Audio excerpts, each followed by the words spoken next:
मी आल्या नगरीतून महत्वाचा संदेश सांगतो मराठ्याच्या विशेष नेत्याला, सगळ्या पक्षातल्या.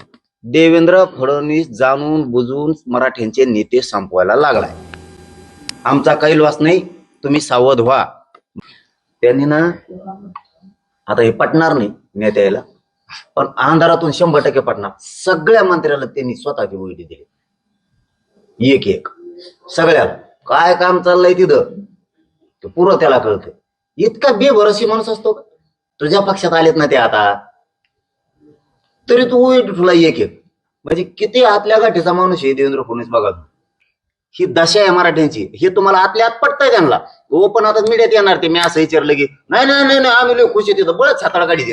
पण आतून यांना सगळ्याला माहिती ह्यो माणूस गिअर मध्ये आणून संपवायला लागला. मला भाजपचे फोन करते आता, ते म्हणजे हा बघ आमचे कुणाचे 5 लाखाचे कुणाचे 20 लाखाचे काम गुंतलेले आहेत, आम्ही तिकडे येतं. आरक्षण आमच्या लेकरा बाळाला लागतंय, मग आम्ही सत्य दे.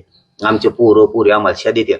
जर लय मोठे येतं मग ते नाव नको सांगायचं त्यांचे आधी आकडा तरी आमदार खासदार मिळून सगळे मला वाटतं 30-32 जण तरी फोन आले असे आहेत म्हणून. आणि त्यांच्याच पक्षातले काय तर मंत्री सांगत आम्हाला ओईटी दिलाय, कामच करताय ना म्हणे. नाव सांगितलं का 5 का होईन, पण कामच करतायत.